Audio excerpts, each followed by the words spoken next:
डब्बा कार्टेल, क्या इंटरेस्टिंग नाम है ना, क्योंकि अगर कार्टेल है तो मतलब क्राइम है, और अगर क्राइम है मतलब ड्रामा है, और अगर इस ड्रामा के साथ 5 स्ट्रॉन्ग फीमेल कैरेक्टर्स को जोड़ दिया जाए तो मतलब क्यूरियोसिटी लेवल इनटू 100, क्योंकि ऐसा तो बहुत रेयरली देखने के लिए मिलता है कि कोई ऐसा मेल डोमिनेटेड जॉनरा हो या मेल डोमिनेटेड बिजनेस हो जिसे विमेन कंट्रोल करे। तो जब ऐसा कोई रेयर इवेंट होता है तो देखने में मजा तो आता है। अब इसी इंटरेस्टिंग प्रेमाइस से और इसी नाम से नेटफ्लिक्स पर एक वेब सीरीज आई है featuring Shabana Azmi, Gajraj Rao, Jyothika, Sai Tamhankar and many more. क्योंकि कास्ट तो लंबी है लेकिन कास्टिंग जिस तरीके से की गई है वो बहुत सही है। तो 7 एपिसोड की सीरीज है और हर एक एपिसोड जो है वो 40 मिनट के ऊपर ही है। तो क्या ये सीरीज आपका टाइम डिजर्व करती है या नहीं, या फिर एक एंगेजिंग वॉच है या नहीं, उसके बारे में बात कर लेते हैं। तो स्टोरी के स्टार्ट में ही आपको इंट्रोड्यूस कराया जाता है मोडेला से, जिसमें एक ऐसा एडिक्टिव सब्सटेंस है जो वैसे तो इंडिया में बैन है लेकिन जिसे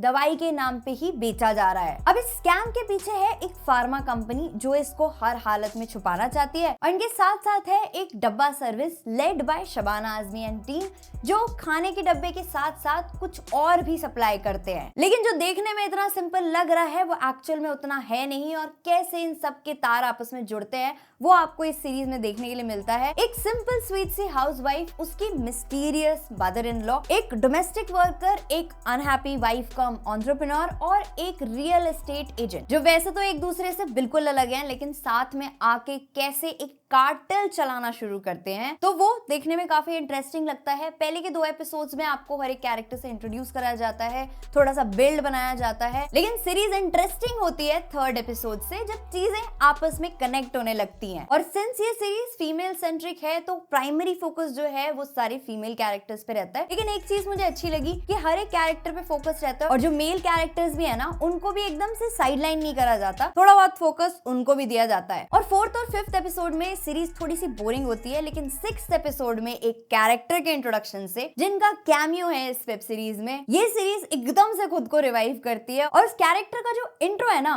एकदम ही इंटरेस्टिंग लगता है, और ऐसा लगता है कि यार ये तो अनएक्सपेक्टेड था। और जब आप बहुत कुछ एक्सपेक्ट करने लगते हो, चीजें थोड़ी इंटरेस्टिंग होने लगती हैं, तब पता चलता है कि ये सीरीज तो एंड होने वाली है। क्योंकि तब आपको पता चलता है कि अरे ये तो बिल्डअप ही था, और जो असली मसाला है वो आपको अगले सीजन में देखने के लिए मिलेगा, जिसका कंफर्मेशन भी आपको लास्ट एपिसोड के लास्ट सीन में मिल जाता है। अब मुझे इस सीरीज का प्रेमाइस पसंद आया, इसकी कास्ट पसंद आई, उनकी परफॉर्मेंस पसंद आई, जो कैरेक्टर्स हैं और जिस तरीके से उनको एक कैरेक्टर डेवलपमेंट मिलता है वो भी पसंद आया। लेकिन जो एक एकदम एक्सप्लोसिव टेंशन वाली ड्रामा सीरीज होनी चाहिए थी ना, वो अपने एग्जीक्यूशन की वजह से और अपनी स्टोरी टेलिंग की वजह से वीक पड़ जाती है। और इसका एक मेन रीजन ये भी है कि इस वेब सीरीज की पेसिंग जो है वो काफी अनइवन लगती है, और कहीं पे भी ना एक ऐसा क्लिफ हैंगर मोमेंट नहीं आता कि हाँ आप नेक्स्ट एपिसोड के लिए बहुत ईगरली वेट करो। अब सिंस वेब सीरीज का फॉर्मेट ही इतना लंबा होता है तो आपको ना कुछ ऐसे एलिमेंट्स चाहिए जो आपको किसी वेब सीरीज में इन्वेस्टेड रख सके, आपका अटेंशन ना लूज होने दे और आपको अगले एपिसोड के लिए एकदम एंथुसियास्टिक रखे। लेकिन यहाँ पे despite all the right ingredients ये सीरीज आपको बहुत ज्यादा होल्ड नहीं कर पाती, ग्रिप नहीं कर पाती, एंड वो चीज देखने में एक वेस्टेड अपॉर्चुनिटी की तरह लगती है कि हाँ आपके पास इतना अच्छा आइडिया था, इतनी अच्छी कास्ट थे, इतने स्टेलर परफॉर्मेंसेस थे, लेकिन फिर भी आप उसको एक सही तरीके से ब्लेंड नहीं कर पाए। तो इसीलिए ये एक एवरेज वॉच तो बनती है, लेकिन ऐसी नहीं है कि हाँ आपको जरूर देखनी चाहिए। अभी के लिए